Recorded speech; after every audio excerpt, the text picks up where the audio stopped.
and brought man, a living being, unto which he bestowed life, into it. Next, man came to have parents and kin, and was no longer alone. Ever since man first laid eyes on this material world, he was destined to exist within the ordination of God. The breath of life from God supports each and every living being throughout growth into adulthood.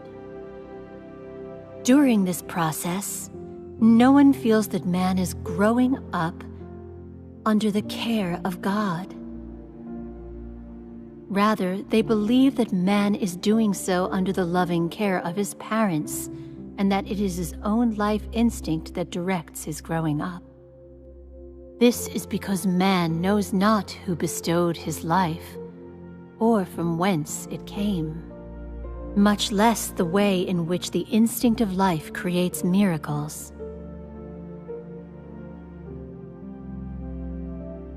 He knows only that food is the basis on which his life continues, that perseverance is the source of his existence, and that the beliefs in his mind are the capital upon which his survival depends. Of God's grace and provision, man is utterly oblivious, and thus does he fritter away the life bestowed upon him by God. Not a single one of this humanity that God cares for day and night takes it upon themselves to worship him. God only continues to work on man, for whom he holds out no expectations, as he has planned. He does so in the hope that one day man will awaken from his dream and suddenly realize the value and meaning of life.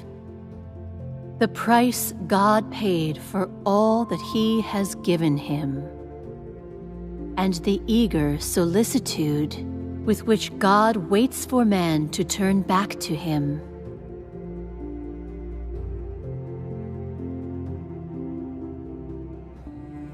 From the moment you come crying into this world, you begin to fulfill your duty, performing your role in God's plan and in his ordination.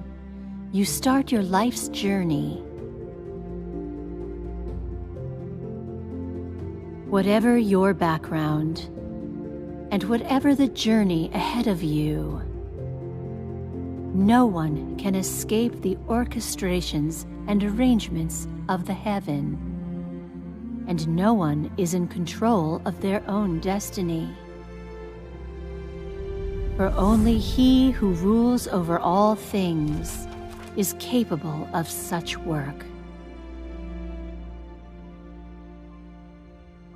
Since the day man came into existence, God has ever worked thus, managing the universe, directing the rules of change for all things and the trajectory of their movement.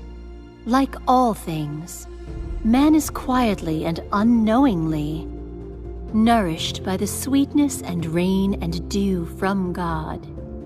Like all things, man unknowingly lives beneath the orchestration of God's hand. Man's heart and spirit are held in the hand of God. Everything of his life is beheld in the eyes of God. Regardless of whether or not you believe this, any and all things, whether living or dead, will shift, change, renew, and disappear in accordance with God's thoughts. Such is the way in which God presides over all things.